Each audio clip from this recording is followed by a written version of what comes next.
Hey guys, just something I want to mention before the video starts. I apologize that this game is going to be on Showdown. Unfortunately, George was leaving for vacation on, I believe, Thursday, and I'm not able to play on Wi-Fi until weekends, so we decided to just play this game a little bit early, and we decided to go on Showdown. So just a quick little explanation as to why we're on Showdown. Regardless, everything else in this game is going to be entirely normal. Everything's at level 50, so thank you guys for listening in, and enjoy the game. Hey, what's going on, everybody? My name is Monatui, coach of the Tampa Bay Luxrays, and today I'm bringing you guys our GBA Season 7 Week 5 match versus George, aka Steptile MC, coach of the San Francisco Arcaniners. If you've not done so already, please check out his YouTube link in the description below. He is a fantastic battler. He was Season 6 champion, he was Season 5 runner-up, and he in Season 7 was able to beat us in a very narrow 1-0 victory to knock us out of playoff contention. So we are definitely looking to get our revenge there. But like I said, he's a fantastic battler, very good guy as well. Definitely check him out in the description below. For a little bit of a team breakdown, as you can see, he decided to bring his Suicune, Raikou, Mew, Drapion, Garchomp, and Mismagius, which is actually kind of nice for me because as you can see, he actually doesn't have hazard removal unless he's running Defog on his Mew, and supportive Mew is much less scary to deal with than offensive Mew. Also, he does not have his Togekiss, which is awesome because that was a very big threat against my team and it was super scary versus me, and he didn't end up bringing it. I'm not exactly sure why, but it's not here and I'm not going to question it because I am super happy about it. Also, for a quick rundown of my team, we have our physically defensive Miltank with Stealth Rocks and Seismic Toss. We have our speedy, bulky Roserade with Spikes, Dual Stab, and Synthesis. We have our 4 attacks Lumberry Bisharp. We have our sub 3 attacks Buzzwole. We have our physically defensive Combine Florges. And we have our Life Orb 4 attacks, specially offensive Greninja. So, looking at his team, I'm going to actually lead with my my Roserade because it will be able to get up spikes versus whatever he wants to lead with. As you can see, he leads with his Raikou, which is very nice for me because I will go for a spike. He, however, goes for the very aggressive first turn Combine play, followed by an HP Ice, getting a lot of damage off onto me, as I'm going to do a little bit of damage with Sludge Bomb, but this isn't too bad for me because I can go right out into my Florges. Whether or not he goes for an HP Ice or a Calm Mind here, I'm okay with either. As you're going to see here, he just goes for the HP Ice, does negligible damage to me, and what we will be able to do is Calm Mind up alongside of him, which is good for me because, like I said, unless he crits me with Thunderbolt at some point, I will be able to beat him 1v1. So he's going to go for the Volt Switch. It's not going to do a lot of damage to me, and we are going to be able to get up to +2 special attack and +2 special defense as he sends in his Mismagius. And I figured he would want to go for the taunt on this turn because going for Nasty Plot doesn't gain him much, so he's going to go for the taunt, and I'm going to fire off a Moonblast. And as you can see here, I unfortunately crit him. Now, that crit mattered in knocking him out, but all he really would have been able to do on the next turn is go for Shadow Ball and get like a little bit of damage off onto me. I have massive special defense naturally, and I'm at +2 SpDef, so that wouldn't have done a lot of damage to me. So, in the grand scheme of things, that crit probably didn't really matter unless he had like Destiny Bond or something along those lines, which I forget if he had. I don't think he had, but if he did have Destiny Bond, then that definitely mattered. But as you can see there, that crit gonna happen, not too big of a deal, I don't think. He's gonna send out his Drapion. I can actually take a Poison Jab if he's not like fully offensive, but I don't want to risk it. My Florges is still super valuable, so I'm gonna go right out into my Miltank because I see this as a very good opportunity to set up my Stealth Rocks. And as you're gonna see here, that is exactly what I'm gonna do, as he is going to send in his Garchomp, which, like I said in my team builder, I can actually beat 1v1 if he is not ST. So I'm going to go for those Seismic Tosses, he goes for his Stealth Rock. Because he goes for Rocks, I'm assuming that he's actually not going to be ST, and I should be able to beat this thing 1v1, and him going for Earthquake here kind of confirms it.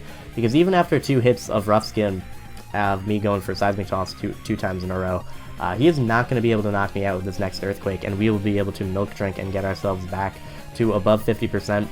And now what we can do, I'm actually going to speed this up a little bit, is just continuously Milk Drink up when we are a little bit low, and then Seismic Toss when we're back at about full HP. So as you can see here, I'm at 90%.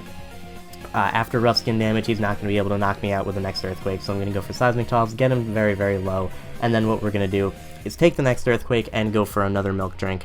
And basically this is just rinse repeat. I'm going to keep Milk Drinking until I'm back at full health, and then we are going to go for the attack in order to knock him out. As you can see, this Earthquake actually crits me. It doesn't really matter. The only thing it changed is that on this turn, I'm going to have to go for Milk Drink instead of Seismic Toss, so it costs me like it costs me 1 Milk Drink PP, which isn't going to matter in the grand scheme of things. So once I'm at 100%, I'm just going to knock him out with the Seismic Toss, take a little bit of rough skin damage, take the Earthquake damage, but we are still in a very nice spot. Miltank is still relatively healthy. It still takes on things like the Drapion as well as possibly the Suicune, or it can at least heal up versus the Suicune, so I'm still in a very happy spot. Now I'm going to hard switch into my Greninja as he goes for the Shattered Psychium Z. I'm not exactly sure if this was Psychic, Psyshock, or Zen Headbutt at this point in the game, because the Shattered Psych is just a boosted Psychic move. I have no idea what that was. But the fact that he revealed Shattered Psych, first of all, I'm very surprised, because George is not very known for running Z moves. I didn't even know he knew how they worked, because he's not super familiar with Gen 7 and its new mechanics and whatnot, but he did decide to innovate with me, and unfortunately for him it didn't work out because I hard switched into my Greninja. I hard switched into my Greninja, by the way, in case he was some sort of setup variant. Like, I didn't want to, like, switch into Roserade or something to sack it as he started going for, like, Nasty Plops or Calm Minds or whatever, so I went hard into Greninja. The Shattered Psych kind of reveals that he's set up. I'm not exactly sure if he's SD, I don't know if he's Nasty Plot, I don't know exactly what kind of setup yet. But the fact that he has a Z Crystal kind of leads me to believe he's set up, just because it's kind of weird to have a Z move without being able to boost it, because a non-boosted Shattered Psych is still not going to be able to knock out something like my Florges, something like the Mantine that's on my roster. So I feel like he's going to be something along the lines of SD, Calm Mind, Nasty Plot, something like that. But anyway, let's continue. He's going to switch out into his Suicune, and I'm thinking I can probably 2-KO this thing with Dark Pulse plus Grass Knot. But as you're going to see here, this Dark Pulse does absolutely nothing, revealing that this is a fully specially defensive Suicune, and I'm not going to be able to do enough to knock it out with Grass Knot, so I'm basically forced to switch out into my Roserade, as I apparently switch in on a Toxic, so I look like a god there, but I didn't really predict that. I was just going into Roserade on a possible Scald or something. And I'm going to hit this thing with the Giga Drain, get a lot of my health back, and do a lot of damage to him, as he's going to smack me with an Ice Beam, and as you're going to see here, he is going to get the Freeze. Now, this freeze does not matter in the slightest, because I'm not planning on staying in versus this thing anyway. Like, if I knock out this Suicune, he then has to switch out into his Mew, and the only way he can win at this point is if he's some sort of setup variant and he's able to beat the rest of my team with a setup Mew. Like, if he is Nasty Plot, Roost, and 2 attacks, then I could lose this game. Like, if he has Psychic move and then Fighting move, that kind of just rips through my team, so I have to be very, very careful with that, and I'm not going to be...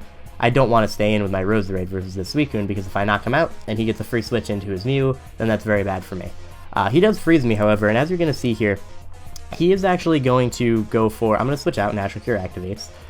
He is going to end up going for the Scald on this turn, because he wanted the exact same thing that I was afraid of. He wanted me to knock him out so that he can get the free switch into Mew. So, him going for Scald would have thawed me immediately, and then I would have been able to possibly knock him out. However, because I kind of see that coming, and I don't want to let him do that, I am going to go right out into my Bisharp. I do have the Lumberry, so if I get burnt, not that big a deal, and I'm going to be able to go for the knockoff and probably knock him out. However, he reveals the Protect, meaning that he's going to get another turn of Leftovers, and as you're going to see here, this turn of Leftovers means that he is going to be able to live this knockoff and fire off another Scald. However, it's not enough to knock me out. He does get the burn, but I do have my Lumberry, which I am going to eat, get rid of the burn, and then I'm going to go for the Pursuit on this turn, because it would have knocked him out from that range anyway, and I didn't want him to save his Suicune later on as fodder. Like, I could have saw him going out into Drapion, taking the hit, and then saving his Suicune as fodder. Didn't want that to happen. Also here, I don't want my Bisharp to die yet. Roserade is kind of useless versus this team at this point. Raikou knocks it out, Mew knocks it out, this thing knocks it out, so I didn't want to keep it. Instead, I'm going to sack off the Roserade and keep Bisharp alive, and then we're going to go into Buzzwole to possibly beat this Drapion, and as you're going to see here, he's actually fully physically defensive with the Rocky Helmet and Whirlwind, and he's going to Whirlwind us out into Miltank, which is a bit of an issue, but not the biggest thing in the world, because what we can do now is go for the Milk Drink, get ourselves back to a good amount of HP. He's going to go for Knockoff, still not doing a lot of damage to me. And we can start firing off Seismic Tosses, even though we are taking the Rocky Helmet damage, even though we are taking a little bit of knockoff damage, we can just Milk Drink back up, get back to full health, take the Poison Jab on this turn. He's actually going to crit me, and then we are going to be able to knock him out with the Seismic Toss, which is very good. Even if he goes into Mew, I have the Thunder Wave on my Miltank, which should be able to deal with it. I can 2-KO him with Seismic Toss, assuming he's not max HP. As you're going to see here, he does end up going for that Nasty Plot, and we are going to go for the Seismic Toss. He was not max HP, looks like he had actually no HP investment, and he's going to whip out the Vacuum Wave, but it's not going to be enough to knock out Miltank, even at +2, even with super effective damage. Miltank is just a god, even though we have absolutely no special defense investments. So, Miltank, unfortunately I have to sack you off here, but you are going to go down to this Thunderbolt, However, we can come in with our Greninja and just knock him out with the Dark Pulse. Because he's not Assault Vest, we can 100% knock him out with this attack, and we are going to win this game 4-0 over George of the San Francisco Arcaniners, and this was not a result I expected. George and I have really, really good, really close games almost every single time we play, and this was pretty much the first, I guess, I don't want to call it a blowout because that's kind of rude, but last season when he beat me 4-0, I did have a slight chance to, I guess this is similar to that game versus me the very first time we played last season, because I had one win con that could have won the game if circumstances were very slightly different. I had a Sub-Salad Garchomp, it got up to +1 speed, it OHKO'd the rest of his team, but he just happened to have Banded Mach Punch on his Infernape that was able to knock me out from where I was at.